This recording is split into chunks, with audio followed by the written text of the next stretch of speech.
What you're about to hear are 5 Skinwalker sightings that will make you question everything you thought you knew about the creatures lurking in America's most remote locations. These aren't just random animal encounters or cases of mistaken identity. These are terrifying accounts of shape-shifting entities that seem to follow the same disturbing patterns across different states and decades. From highway hitchhikers who appear in multiple locations simultaneously to camping encounters that send entire groups fleeing into the night, these Skinwalker sightings reveal creatures with intelligence, malice, and abilities that defy natural explanation. Each witness describes the same chilling details: glowing eyes, unnatural movement, and the overwhelming sense that they're being hunted by something that was never meant to exist. Tonight, you'll hear about a military convoy encounter that left a hardened soldier questioning his sanity, campers who discovered they weren't alone in the wilderness, and a teacher whose late-night drive became a nightmare she'll never forget. Before we dive into these bone-chilling accounts, make sure to hit that like button, subscribe for more supernatural content, and drop a comment telling me about any unexplained encounters you've had in remote areas. Trust me, after hearing these stories, you'll think twice before traveling alone through isolated territory.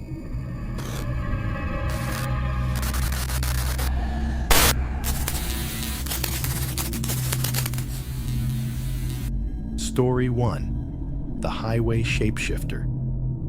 This first encounter comes from 3 siblings driving through rural Montana late one October night. Sarah, the oldest at 24, was behind the wheel of their father's pickup truck, with her younger brothers Mark and Danny riding along. They'd been visiting their grandmother in the small town of Willowbrook and were making the 2-hour drive home to Copper Falls. It was nearly 2 a.m. when they first saw her. An elderly woman walking slowly along the shoulder of Highway 83, wearing what looked like a heavy winter coat despite the mild autumn weather. Her long gray hair hung loose around her shoulders, and she carried a walking stick in her right hand.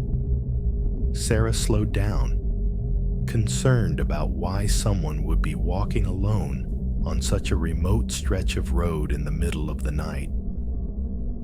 "Should we stop and offer her a ride?" Mark asked from the passenger seat. But as they got closer, something felt wrong.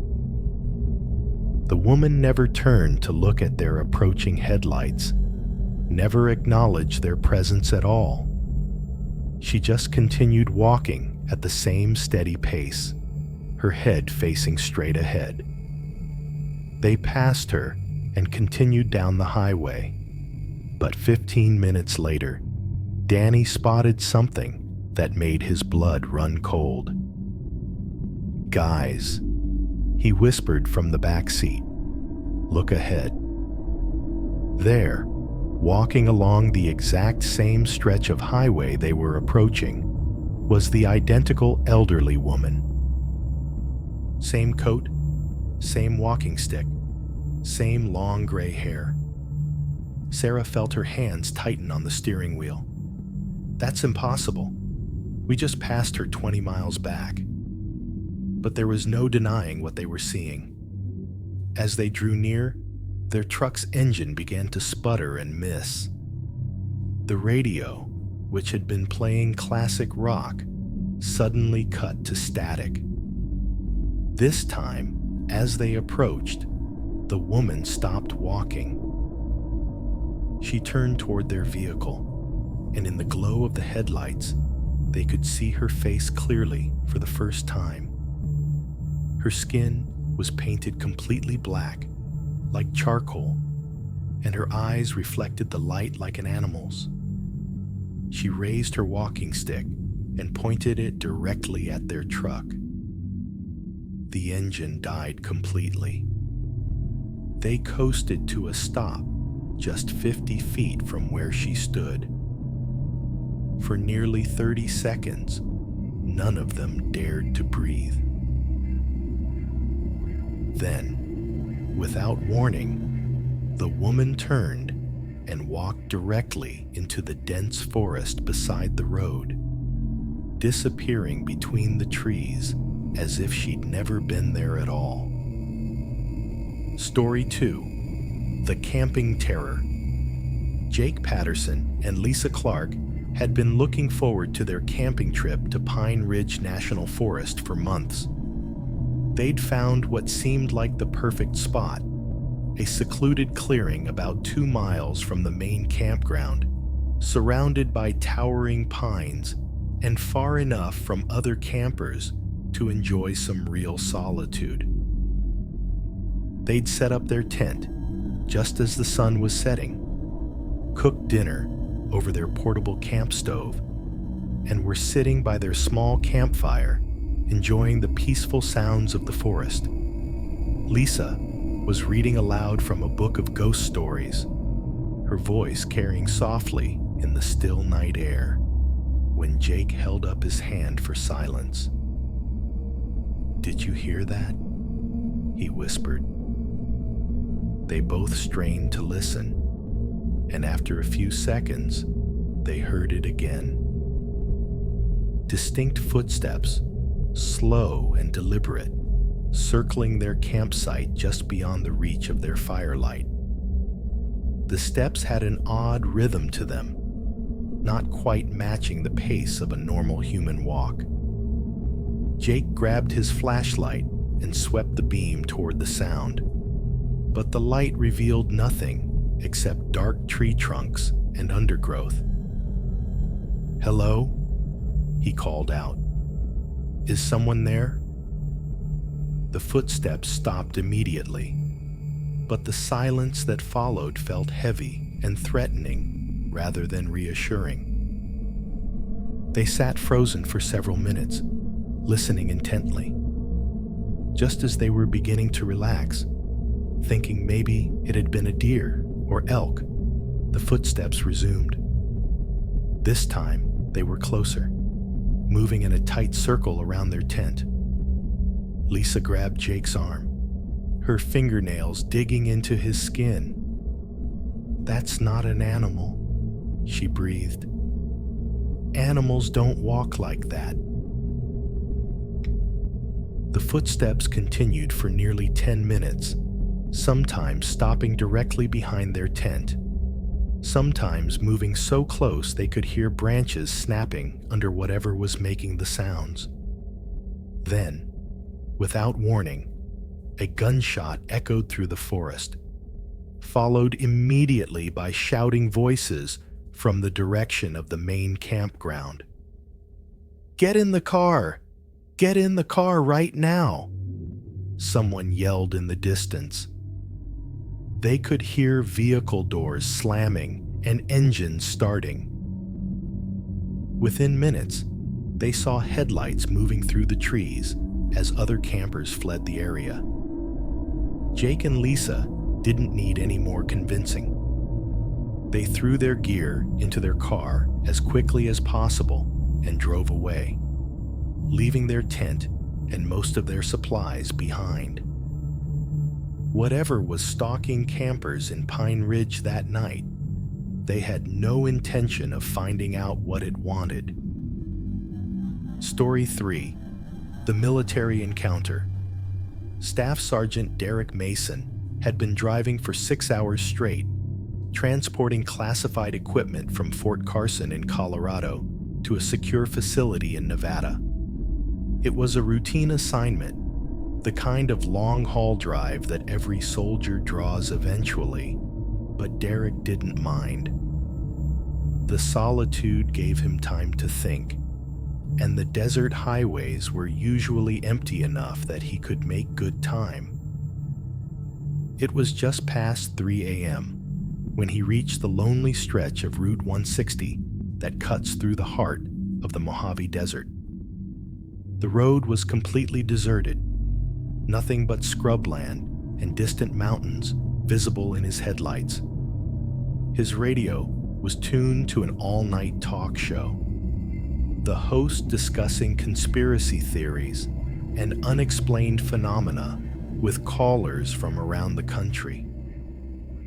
That's when Derek first spotted the figure up ahead. At first glance, it looked like a road sign, or maybe a broken-down vehicle, just a dark shape on the shoulder of the highway. But as he got closer, his headlights revealed it was a person, standing perfectly still and facing the road. The figure wore what appeared to be a dark poncho or blanket, and long black hair hung down past their chest. Derek slowed his military transport truck, thinking maybe someone needed help. But something felt wrong. The person didn't wave or signal for assistance, just stood there motionless as he approached. As Derek's truck drew near, his radio suddenly cut to static. The dashboard lights flickered, and he felt the hair on the back of his neck stand up. The figure raised one arm, as if flagging him down for a ride, but Derek's military training kicked in. Something about this situation screamed danger. He pressed the accelerator and sped past without stopping. In his side mirror, he watched the figure drop their arm and turned to watch him drive away. His radio crackled back to life, and the dashboard lights returned to normal. Derek had traveled maybe 2 miles when he saw headlights in his rearview mirror. Someone was following him, and they were gaining fast. But that was impossible. He'd seen no other vehicles on the highway, and the figure had been on foot. As the lights got closer, he realized whoever was behind him was sprinting, keeping pace with his truck at 60 miles per hour.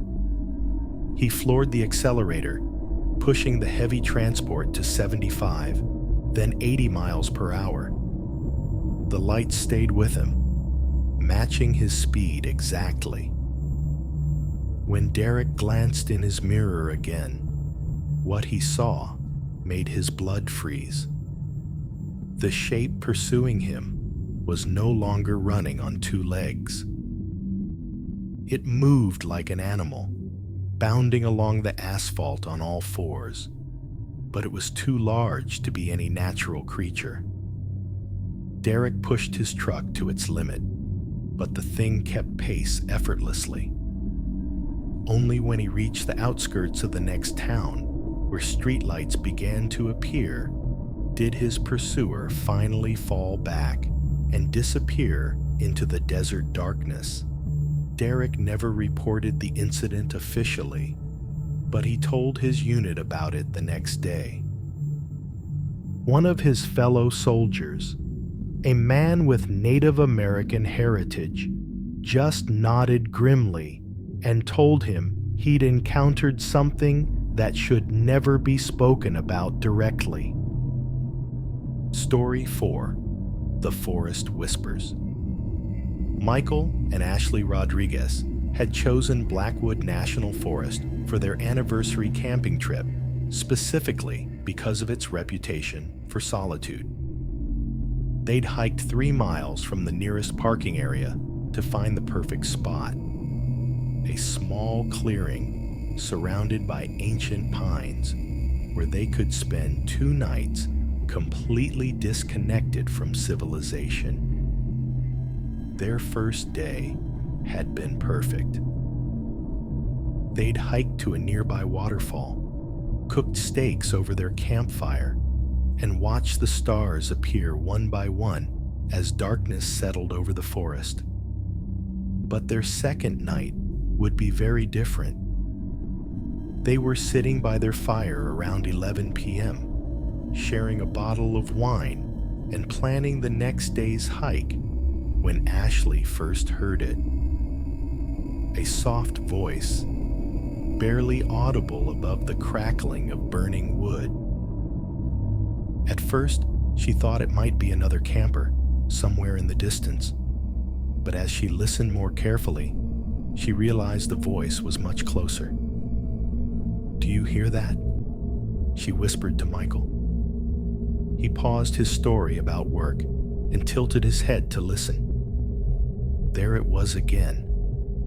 A woman's voice, speaking what sounded like words, but in a language neither of them recognized. The voice seemed to be coming from the tree line directly behind their tent. Michael grabbed his flashlight and swept the beam toward the sound, but saw nothing except dark trunks and undergrowth. "Hello?" he called out. "Is someone there?" The whispering stopped immediately, replaced by a silence so complete it felt oppressive. They sat frozen for several minutes, straining to hear any movement in the woods around them. Just as they were beginning to relax, thinking maybe it had been a deer or elk, the voice returned. But this time, it wasn't whispering. It was wailing, a sound of pure anguish that seemed to come from everywhere at once. The temperature around their campfire suddenly dropped. Ashley could see her breath in the firelight, and she began shivering uncontrollably. The wailing grew louder, more desperate, and they could hear something large moving through the forest, circling their campsite just beyond the reach of their fire's glow. Michael stood up, gripping his flashlight like a weapon. "We need to get out of here," he said, his voice barely steady. "Right now." They threw their essential gear into their backpacks as quickly as possible, stomped out the fire, and started hiking back toward their car, using only the weak beam of Michael's flashlight to guide them. Behind them, the wailing followed, sometimes distant, sometimes close enough that they could hear branches breaking as something pursued them through the darkness. They didn't stop running until they reached their car, and they drove straight home without looking back. Story 5. The School Warning. Rebecca Stone had been teaching at Hillcrest Elementary for 15 years, long enough to hear every excuse, every tall tale, and every imaginative story that children could invent. So when 8-year-old Tommy Rivers approached her desk after class one October afternoon with a serious expression on his face, she prepared herself for another creative fiction. "Mrs. Stone," Tommy said quietly, glancing around to make sure the other students had left. "I need to tell you something important about my neighbor." Rebecca set down her grading pen and gave him her full attention. Tommy was one of her more serious students, not the type to make up stories for attention. "What about your neighbor, Tommy?" she asked gently. The boy shifted uncomfortably, then leaned closer. "He's not normal," Tommy whispered. "My mom says I'm not supposed to talk about it, but I've seen him change into different animals. Last week, I saw him turn into a coyote in his backyard, and sometimes at night, he walks around our house and looks through the windows." Rebecca felt the familiar mix of concern and skepticism that came with these conversations. Children often misinterpreted what they saw, especially when they'd been exposed to scary movies or stories. She made a mental note to possibly call Tommy's mother, but filed the conversation away as childhood imagination. 3 weeks later, Rebecca was driving home from parent-teacher conferences, taking the back road that wound through the foothills outside town. It was nearly 10 p.m., much later than she usually stayed at school, but the meetings had run long. She was looking forward to getting home to her cat and a cup of tea. The road was completely dark except for her headlights cutting through the October mist. That's when she saw it ahead of her, a massive black shape moving across the road. At first, she thought it might be a bear or large dog, but as her headlights illuminated it fully, she realized it was unlike any animal she'd ever seen. The thing was roughly the size of a person, but moved on 4 legs with an unnatural gait. Its body seemed to absorb her headlights rather than reflect them, creating a void of darkness that hurt to look at directly. As it reached the center of the road, it stopped and turned toward her car. Rebecca slammed on her brakes, her heart pounding as the creature stared directly into her windshield. For several seconds that felt like hours. They regarded each other across the empty highway. Then the thing opened what might have been its mouth, and Rebecca heard a sound that would haunt her dreams for years, a low howl that seemed to come from inside her own head rather than from the creature itself. Her headlights flickered and dimmed. The radio cut to static. And then, as suddenly as it had appeared, the black mass bounded off the road and vanished into the forest. Rebecca never reported the incident officially, but she mentioned it to a colleague the next day.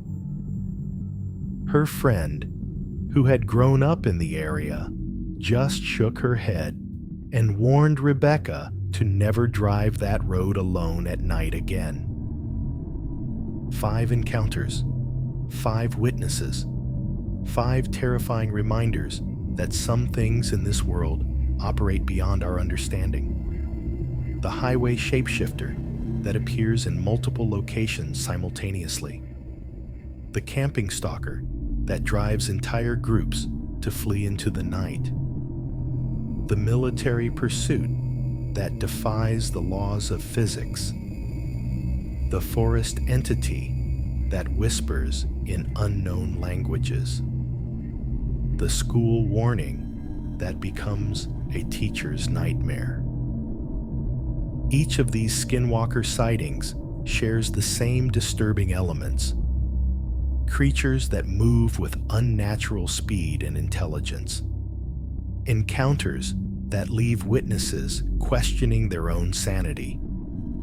And most chilling of all, the overwhelming sense that these entities are hunting, watching, waiting for the perfect moment to reveal themselves to unsuspecting travelers. What makes these accounts so terrifying isn't just the supernatural abilities described, but the calculated nature of each encounter. These aren't random animal sightings or cases of mistaken identity.